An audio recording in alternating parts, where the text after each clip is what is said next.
시청자 여러분 안녕하십니까? VOA 모닝뉴스 시작합니다. 미군 전사자로 추정돼 북한에서 미국 하와이로 옮겨졌던 한국전쟁 한국군 참전용사 7명의 유해가 73년 만에 고국으로 돌아왔습니다. 신원이 확인된 고 최임락 일병의 유해는 유가족과 한국 대통령의 예우를 받았고 곧 한국 국립묘지에 안장될 예정입니다. 허무호 기자가 보도합니다.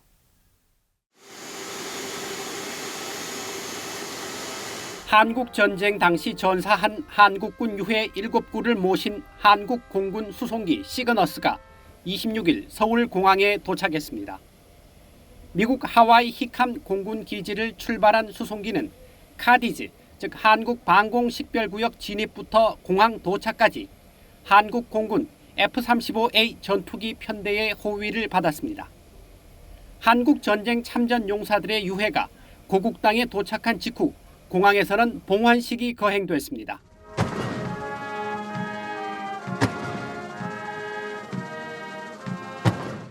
윤석열 한국 대통령은 유가족들과 필립 골드버그 미국 대사, 이종섭 한국 국방부 장관 등 한국군 수뇌부들과 함께 수송기 앞에 도열해 거수 경례로 예를 표했습니다. 이어 유일하게 신원이 확인된 고 최임락 일병에게 직접 참전 기장을 수여했습니다. 또 최 일병 가족들과 인사를 나누면서 73년이란 세월이 지났지만 최 일병을 조국의 품으로 다시 모시게 돼 뜻깊게 생각한다고 말했다고 한국 대통령실이 전했습니다. 공항을 떠날 때까지 한국 대통령의 거수 경례를 받은 최임락 일병은 1931년생으로 1950년 8월 부산에서 입대해 미군 제7사단 카투사로 배치됐다가 인천 상륙작전에 참가했고 같은 해 12월 최악의 전투 중 하나로 꼽히는 함경남도 장진호 전투에서 전사했습니다. 당시 나이 19살. 최 일병의 친형인 고 최상락 하사도 참전용사로 1950년 21살 때 전사했습니다. 국립묘지에 안장된 최 일병의 유해는 조카인 최호종 해군 상사가 직접 모셨고 막내 동생은 형님의 유해 앞에서 감사의 인사를 전했습니다. 임락이 형님, 가슴이 벅찹니다. 긴 세월이 지났지만 지금이라도 돌아오셔서 고맙습니다. 지금 형님은 해군에 보낸 제 아들의 품 안에 계시는데 편안하신가요?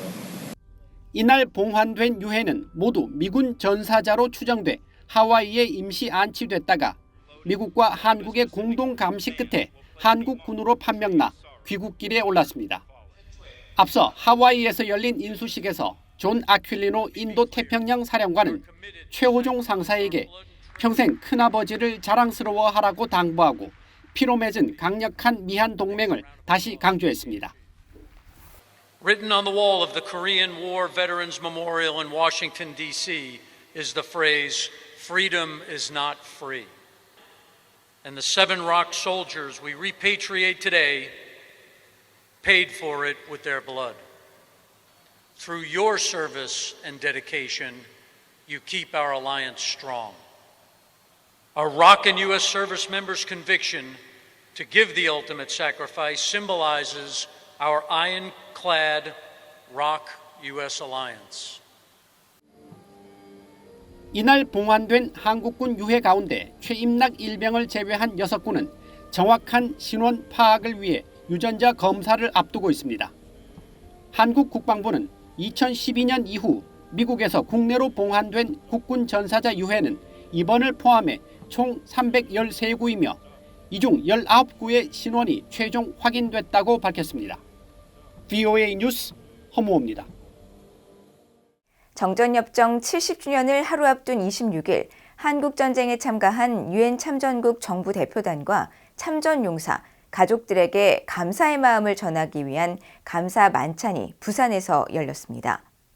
한국 정부가 주최한 이날 만찬 행사는 유엔 참전국 정부 대표와 영웅의 제복을 입은 유엔 참전용사가 함께 입장하며 시작돼 부산 유엔 기념공원의 영면에 있는 전우들을 향한 묵념과 평화의 사도 메달수여, 세상에 단 하나뿐인 영웅의 신발 착화식, 신디키로 뉴질랜드 총독 축사 등의 순으로 진행됐습니다. 평화의 사도 메달은 한국전쟁 참전용사의 희생을 기억하고 감사와 예우의 뜻을 전하기 위해 한국 정부가 증정하는 기념 메달로 박민식 국가보훈부 장관이 미국의 찰스 에드워드 아모스송을 비롯한 참전용사 13명에게 수여했습니다. 한편 박민식 장관은 이날 국제보훈장관 회의에 참석해 정전협정이 체결되고 70년이 지난 뒤 자유대한민국이 성취한 놀라운 70년의 자유민주주의의 보편적 가치를 수호하기 위해 연대한 자유세계 가치동맹의 빛나는 성과라고 강조했습니다. 미국과 한국 정부가 실무그룹 회의를 통해 북한의 불법 사이버 활동을 차단하기 위한 글로벌 민간업체와 연대 강화 방안 등을 논의했습니다. 정방 미국 국무부 대북특별부대표와 이준일 한국 외교부 북핵 외교기획단장은 26일 서울에서 제4차 미한 실무그룹 회의를 열고 북한의 사이버 위협에 대응해온 양국 간 공조 작업을 평가하고 향후 대응 방안에 대해 협의했다고 한국 외교부가 밝혔습니다. 또 두 나라는 북한 IT 근로자들의 위장 취업을 막기 위해 글로벌 구직 사이트와 정보 교류를 확대하고 가상자산 서비스 제공자와의 공조를 강화해 북한의 가상자산 탈취와 자금 세탁에 효과적으로 대응하기로 했다고 밝혔습니다.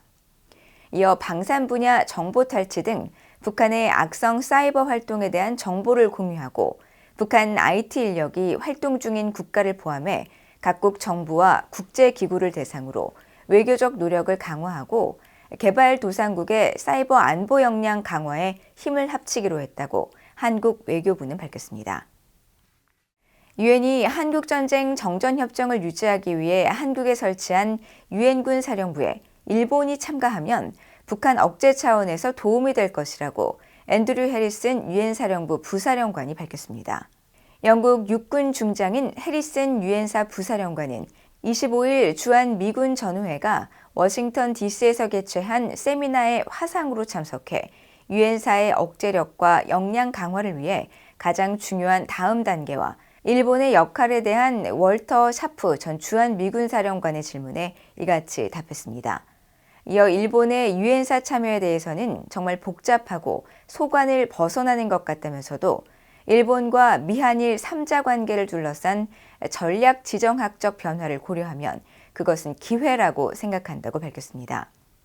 해리슨 부사령관은 또 개인적 관점에서 보면 일본의 역할 확대는 우리가 검토해야 할 사안이라며 이와 관련한 개선은 유엔사가 제공하는 억제력을 강화하는 데 도움이 될 수밖에 없다고 강조했습니다. 유엔사는 한국을 돕기 위해 병력을 파견한 17개 나라로 구성됐으며 현재 일본은 참여하지 않고 있습니다. 한국 방산기업 한화디펜스가 독일 방산업체를 제치고 호주 정부와 2조 원 규모의 장갑차 공급 계약을 하게 됐다고 호주의 디 오스트레일리안이 보도했습니다.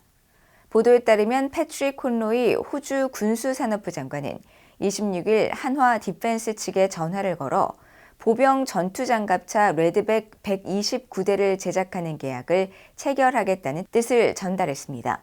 이번 계약 규모는 약 24억 호주 달러라며 독일 방산업체 라인메탈의 입찰가가 더 낮았지만 성능 면에서 한화의 레드백 장갑차가 라인메탈의 링스 장갑차보다 더 높게 평가됐다고 호주 언론은 전했습니다. 한화의 레드백은 최신 보병 전투장갑차로 적의 대전차 미사일 공격을 먼저 감지하고 무력화시킬 수 있는 능동 방어 시스템을 갖춘 것으로 알려졌습니다. 이상으로 VOA 모닝뉴스를 모두 마칩니다. 시청해주신 여러분 고맙습니다.